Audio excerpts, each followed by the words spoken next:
வணக்கம் துலாம் ராசி நண்பர்களே. ராகு கேது பயிற்சிக்காக ஆவலோடு காத்திருக்கோம். அந்த ராகு கேது எந்த மாதிரியான பலன்களை ஏற்கனவே கொடுத்துச்சு அல்லது இனிமேல் கொடுக்க போகுது அப்படிங்கிறத பற்றி நாம் இப்போ பார்க்கலாம்.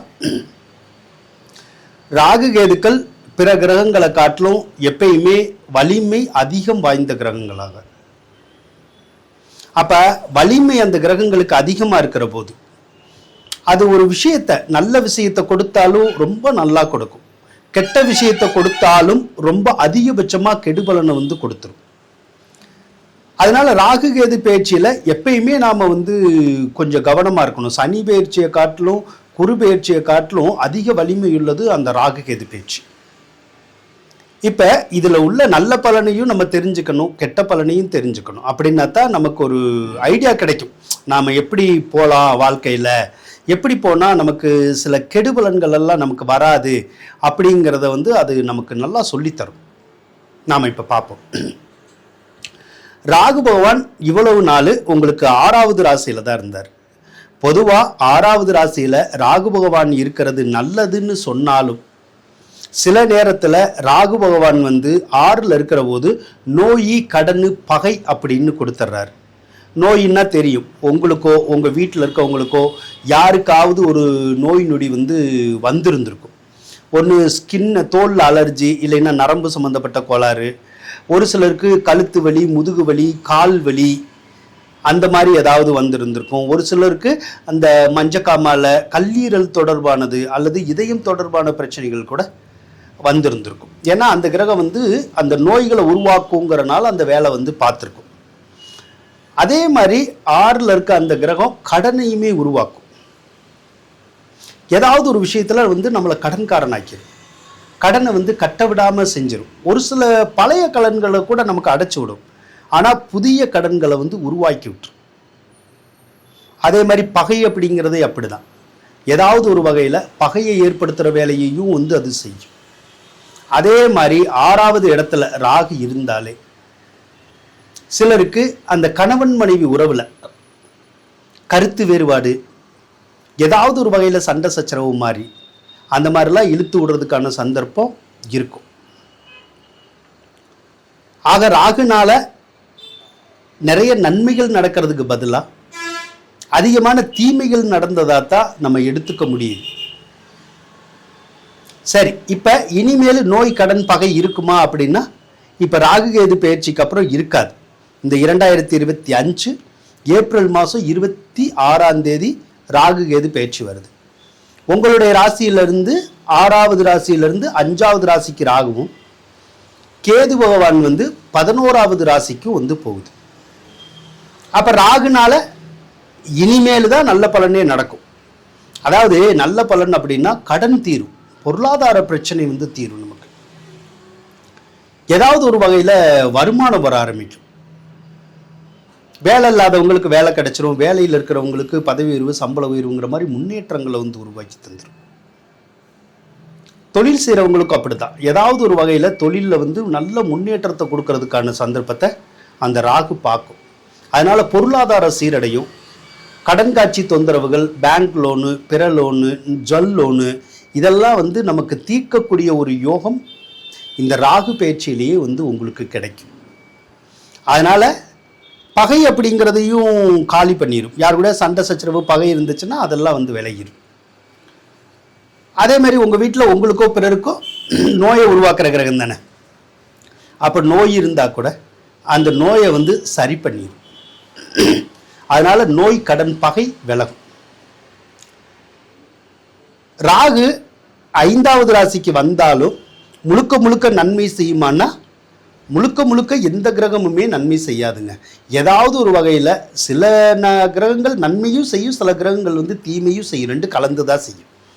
எதா இருந்தாலும் நீங்கள் தெரிஞ்சுக்கோங்க, நன்மையோ தீமையோ தெரிஞ்சுக்கோங்க. அப்படின்னா தான் உங்களுடைய வாழ்க்கையில் சரியாக கொண்டு போக முடியும் வாழ்க்கையை. அப்போ அந்த ராகு என்ன பண்ணும் அப்படின்னா 5வது ராசியில் இருக்கிற போது புத்திர தோஷத்தை மட்டும் ஏற்படுத்தும். அப்போ புத்திர தோஷம்னா இப்போ சமீபமாக கல்யாணம் நடந்தவங்களுக்கு டக்குன்னு குழந்தை பாக்கியத்தை கொடுக்காது. ஒருவேளை குழந்தையே நிற்காது, நின்னாலும் அபாசன் ஆகிற மாதிரியான ஒரு சூழ்நிலைகளை அந்த ராகு உருவாக்கும். குழந்தையா இருந்தாலும் சரி, இரண்டாவது குழந்தையா இருந்தாலும் அந்த குழந்தை பேற்றை மட்டும் கொஞ்சம் தடை செய்யறதுக்கான சந்தர்ப்பத்தை உருவாக்கும். அதே மாதிரி நம்மளுடைய வீட்டில் பொம்பளை பிள்ளைங்க இருப்பாங்க. அதாவது ஒரு 10 வயசுலேருந்து ஒரு 13 வயசு வரைக்கும் கூட பொண்ணுங்க இருப்பாங்க. ஏஜ் அட்டன் பண்ணாமல் இருப்பாங்க. அப்போ இந்த ராகு கேது பயிற்சிக்கு அப்புறம் அவங்க ஏஜ் அட்டன் பண்ணுவாங்களான்னா, ராகு கேது பயிற்சிக்கு முன்னாடி அட்டன் பண்ணாதான். ராகு கேது பயிற்சி வந்துச்சுன்னா அதுக்கப்புறம் ஏஜ் அட்டன் பண்ண மாட்டாங்க. எவ்வளவு நாளைக்கு? 1.5 வருஷத்துக்கு. அதுக்கப்புறம் 1.5 வருஷம் கழிச்சு தான் அந்த ஏஜ் அட்டன் பண்ணுறதுக்குடைய சந்தர்ப்பத்தை அது கொடுக்கும். அதே மாதிரி சிலருக்கு ஏற்கனவே பிள்ளைகள் இருப்பாங்க. அவங்களுக்கு பிள்ளைகளோட கருத்து வேறுபாடுகளை உருவாக்கும். இல்லைன்னா மூத்த பிள்ளைக்கு உடம்பு சரியில்லாமல் போகிற மாதிரியான வாய்ப்புகளை உருவாக்கும். ஒரு சிலருக்கு பிள்ளைங்க படிக்கிறதுக்காகவோ வேலைக்காகவோ நம்மளை விட்டுட்டு வெளியில் போகிறது மாதிரியான சந்தர்ப்பத்தையும் அந்த ராகு உருவாக்கும். இந்த வேலையை மட்டும்தான் கொஞ்சம் நெகட்டிவாக ராகு பார்க்கும். மற்றபடி எல்லாமே பாசிட்டிவான விஷயங்களை தான் அந்த ராகு செய்யும். கேது பகவானை எடுத்துக்கிட்டா உங்களுடைய ராசிக்கு 12ல் தானே இருந்தார். கேது 12ல் இருந்தால் அயன சயன போகம் இருக்காது. அயனம்னா தேவையில்லாமல் ட்ராவல் வந்துக்கிட்டே இருக்கும். எங்கிட்டாவது அங்கிட்டு நம்ம போயிட்டே இருப்போம். ஒழுங்காக வேலையவோ தொழிலவோ கவனிக்க முடியாது. சயனம்னா உங்களால் தூங்கவே முடியாது. ஏதாவது ஒரு விஷயத்தில் அந்த மன உளைச்சல் அப்படி சொல்கிறோம்ல, அந்த மன உளைச்சலை உண்டு பண்ணிடும்.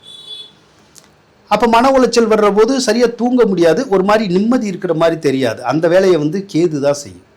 அதே மாதிரி போகம் அப்படின்னு சொல்லுவோம். அந்த காதல் காம சுகங்கள்ங்கிறதையும் கிடைக்க விடாது. ஸோ நிறைய அலைச்சல் வரும். நிம்மதியான தூக்கம் இருக்காது. அது போக ஏதாவது மருத்துவ செலவுகள் மாதிரிலாம் நிறைய செலவுகளை தான் கேது பகவான் இவ்வளவு நாள் உங்களுக்கு உண்டு பண்ணியிருப்பார். ஆனால் இனிமேல் கேது 11க்கு போகிறனால உங்கள் வீட்டில் பெரும்பாலும் மருத்துவ செலவுகள் வராது, நோய் நொடி வராது, தேவையில்லாத செலவுகள் வராது, தேவையில்லாத அலைச்சல் வராது. வர்ற வருமானம் அப்படியே நிற்கும். இப்போ ஏற்கனவே பார்த்தீங்கன்னா வருமானமே வராது. அப்படியே வருமானம் வந்தால் அந்த வருமானம் நிற்காது. அப்படி தான் இருக்கும். ஆனால் இனிமேல் நல்ல வருமானமும் வரும். வர்ற வருமானம் சேமிக்கவும் முடியும் நம்மளால். அதே மாதிரி கடன் காட்சியெல்லாம் நல்லா அடைக்க முடியும். நல்ல முன்னேற்றத்தையும் கொடுக்கும். ஸோ பெரும்பாலும் செலவுகள் அப்படிங்கிறது ரொம்பவே குறைஞ்சிரும். அதே மாதிரி அந்த அலைச்சல் திருச்சலுங்கிறது குறைஞ்சிரும். காதல் காமம் அப்படிங்கிற அந்த விஷயங்கள்லாம் நமக்கு சரியாக வரும். தேவையற்ற அந்த மனக்குழப்பங்கள், உறங்க முடியாமல் இருக்கிறது, அந்த மாதிரியான விஷயமெல்லாம் சரியாயிடும். அதே மாதிரி கேது 11ல் இருந்தால் தொட்ட காரியம் பூரா வெற்றி பெறணும்னு இருக்கும். நம்ம எந்த காரியத்தை செஞ்சாலும் அந்த காரியத்தில் கண்டிப்பாக வெற்றி கிடைக்கும். அதே மாதிரி நல்ல முன்னேற்றத்தையும் அது ஏற்படுத்தி கொடுக்கும். கோர்ட்டு கேஸு வம்பு வழக்கெல்லாம் இருந்தால் அதெல்லாம் நமக்கு சாதகமாக வர்ற மாதிரி வரும். ஆக வாழ்க்கையில் ஒரு மிகப்பெரிய வெற்றியை, மிகப்பெரிய முன்னேற்றத்தை கொடுக்கக்கூடிய காலம்தான் இந்த ராகு கேது பயிற்சி அப்படின்னு நம்ம சொல்லலாம். ஸோ இந்த ராகு கேது பயிற்சி வந்ததுலேருந்தே உங்களுக்கு பல கஷ்டங்கள் தீர்ந்துடும். நிறைய சிரம சிக்கல்கள்லாம் தீர்ந்துடும். அப்போ ஒரு நல்ல லைஃபை, ஒரு முன்னேற்றகரமான ஒரு லைஃபை, மன அமைதியான சந்தோஷமான ஒரு லைஃபை இந்த ராகு கேது பயிற்சி தருமானா தரும். அதனால் இந்த ராகு கேது பயிற்சியினால் சகல நன்மைகளும் நீங்கள் பெறுவீர்கள் என்று சொல்லி கூறிக்கொண்டு விடைபெறுகின்றேன். நன்றி, வணக்கம். உங்களுக்கு இந்த வீடியோ பிடிச்சிருந்தா மறக்காமல் லைக் பண்ணுங்கள். அதோட கண்டிப்பாக மறக்காமல் சப்ஸ்கிரைப் பண்ணிட்டு போங்க. அப்படின்னா தான் நான் அடுத்தடுத்து வீடியோக்கள் போடுற போது உங்களுக்கு அது உடனே சேரும். நன்றி நண்பர்களே.